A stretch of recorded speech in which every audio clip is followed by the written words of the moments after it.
Hey, good morning, it's Owen Bigland. This is the Inside Edge video blog. Wanted to take one more run at Vancouver City Hall and the provincial government on the supply issue that we have in the Vancouver real estate market. I talked a little bit about it last week.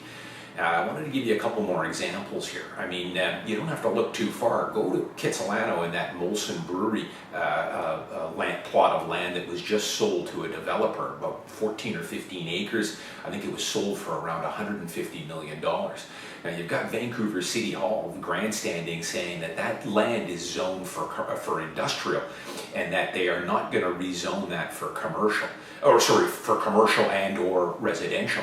And this is just a prime example of the thinking of City Hall these days. Here you've got 14 acres on some of the most expensive real estate in Canada and North America, and they want to leave it zoned for industrial.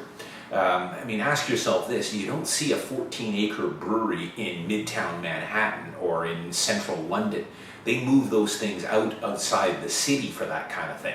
In New York, breweries are out in New Jersey somewhere. But the city continues to speak with forked tongue, in my opinion.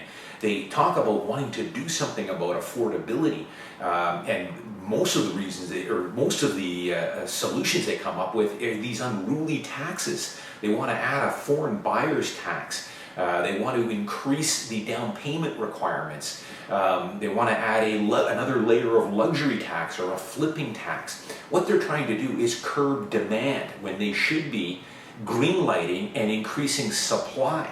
We have a supply problem here. Just drive around downtown Vancouver.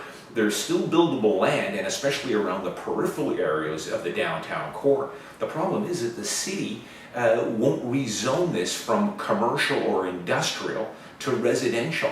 All you have to do is look at the west side of west and east Mount Pleasant. It's incredibly low density, prime real estate. It's light industrial. It's things like steel fabricating shops and industrial laundries. You might have a 4,000 square foot warehouse that's creating 4 or 5 jobs and generating maybe $500,000 in revenue, but the warehouse and the land it's sitting on is worth $10 or $15 million. It doesn't make economic sense anymore to keep this land zoned for industrial. I know the city wants to keep a jobs base here, but we have gone way beyond that. The land is too valuable. They need to be greenlighting projects and rezoning, taking things out of the zoned as industrial and making more mixed use, commercial and residential. I talked about last week, Bob Rennie, the whipping boy. People don't like to criticize him, but he's absolutely right. The city needs to start creating more supply, and they can't do that right now when developers aren't able to secure land and get it rezoned. It's too much bureaucracy. So until we get a supply increase, we're probably not going to see much relief as far as prices go. And I think that's the only way moving forward we're going to have to do it. And the scary thing is, as I say, is where are all the cranes? There is just not a lot of development coming down the road. And as I said last week, I've talked to a major developer here for the first time that he can remember.